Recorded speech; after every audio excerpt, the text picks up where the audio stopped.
les discussions vives qui ont pu avoir lieu, et je crois que certains socialistes ont entendu, autour de ce projet has-been d'aéroport qu'est Notre-Dame-des-Landes.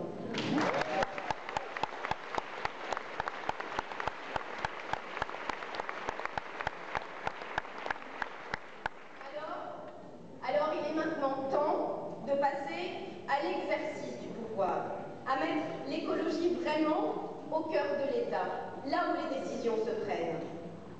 Et je crois qu'il y a 3 conditions à l'exercice de ce pouvoir.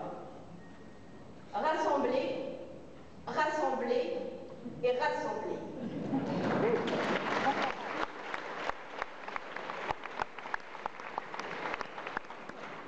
Rassembler notre famille. Nous l'avons dit, nous avons fait ce constat. Oui, les Verts savaient que tous les écologistes n'étaient pas chez les Verts. Et oui, les Verts ont su.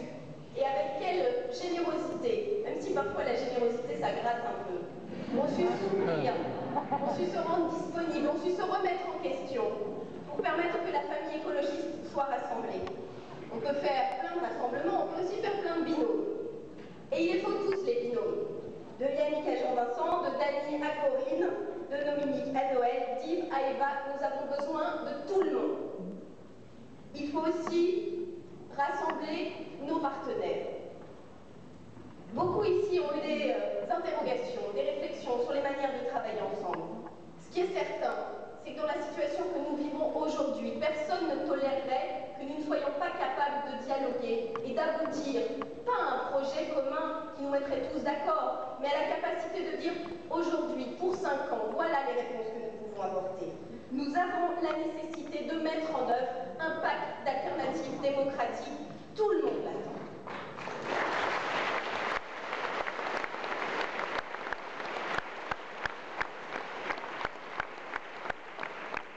Nous devrons aussi, et c'est sans doute encore plus difficile, rassembler les citoyens, les forces sociales, ceux qui se sentent écartés du débat politique, qui ne se sentent plus ni écoutés ni représentés.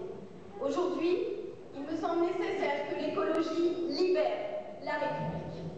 Le pouvoir actuel a décidé de démanteler toutes les bases du contrat social qui nous liait, toutes forces politiques confondues, depuis 1945.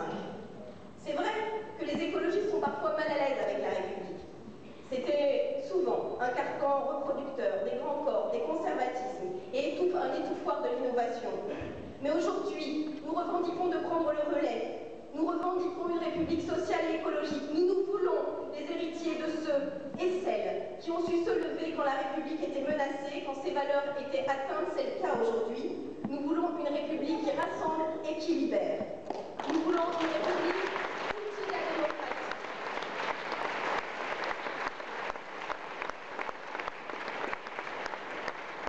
Alors oui, ça a été dit. Et c'est intéressant que, lors de ces journées d'été, le débat sur la sécurité soit rentré au corps de nos discussions. C'est un sujet difficile. Et je le dis, Corinne Lepage a eu raison de rappeler l'insécurité sociale et l'insécurité environnementale qui est aujourd'hui très très grande.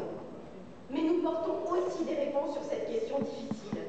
Alors, puisque le président de la République veut utiliser, dans une logique extrêmement pyromane et dangereuse, cette question de la sécurité, je lui propose un peu d'audace, les vraies solutions, celles qui apporteront des réponses dans les banlieues, dans les quartiers où la vie devient de plus en plus difficile.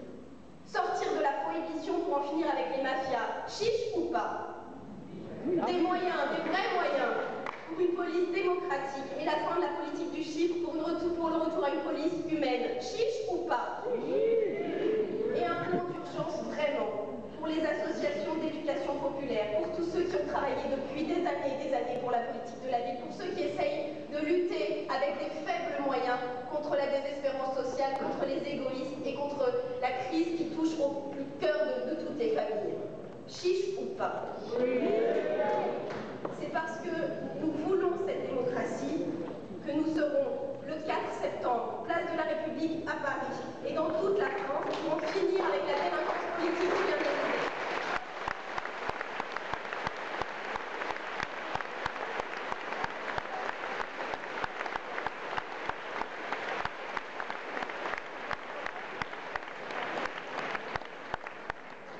C'est parce que nous voulons de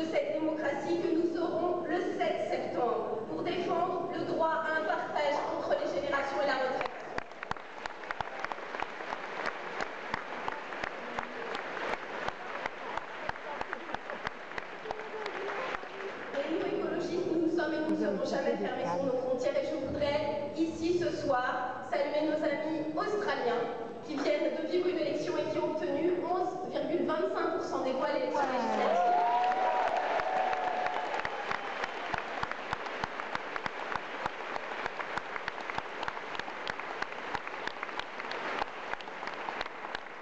Ainsi que nous envoyons tous un message chaleureux que Dany est allée porter avec elle, auprès d'elle, ce matin au Brésil, à Marina Silva qui porte une campagne au Brésil qui peut changer la vie de ce pays.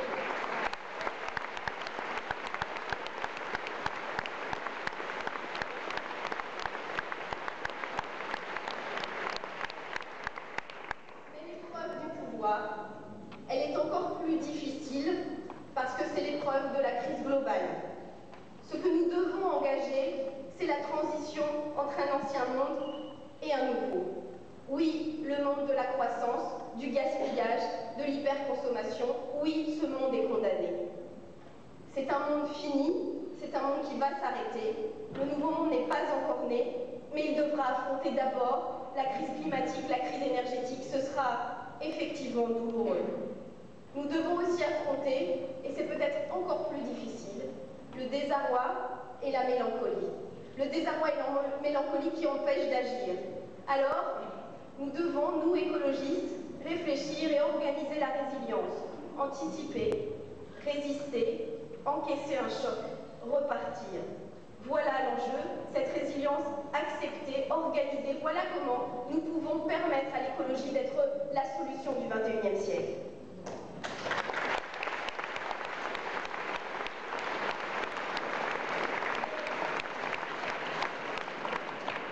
Et la voilà l'épreuve du pouvoir. La voilà, la vraie. Être à la hauteur avec modestie. Être à la hauteur avec modestie. En sachant que nous ne pourrons pas tout, que nous ne savons pas tout. En sachant que l'écologie revendique la subtilité, la complexité des solutions. Mais pour être à la hauteur, nous-mêmes, nous devons retrouver le courage. Nous devons trouver l'imagination. Nous devons sortir du renoncement. Oui, nous sommes aussi chacune et chacun d'entre nous parfois victimes de cela.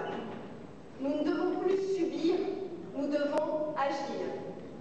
Eva, et Pascal l'a bien dit, a été un rempart contre les dérives. L'écologiste est la solution parce qu'elle accepte la complexité, parce qu'elle accepte d'affronter les crises, et surtout, parce qu'elle considère que chacune et chacun à sa place est un moteur de cette nouvelle société.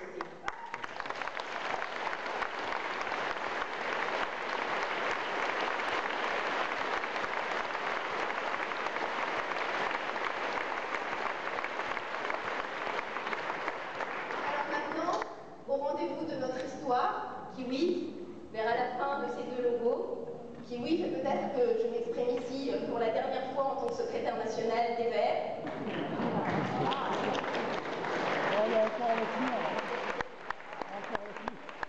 Oui, cette nouvelle histoire, nous allons la construire ensemble et avec tous ceux qui ne sont pas encore là.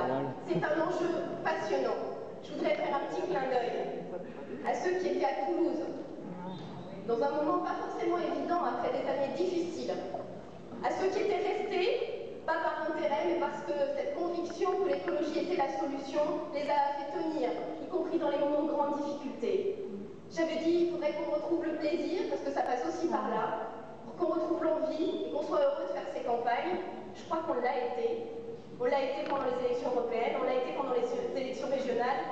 Et ce que ça a permis, c'est d'élargir le cercle de ceux qui veulent refaire de la politique, élargir le cercle de ceux et celles qui ont envie de faire bouger les choses, qui ont envie d'agir, qui se sentent à leur place dans l'action collective. Alors voilà, cet enjeu, il est devant nous, il est passionnant, il dépend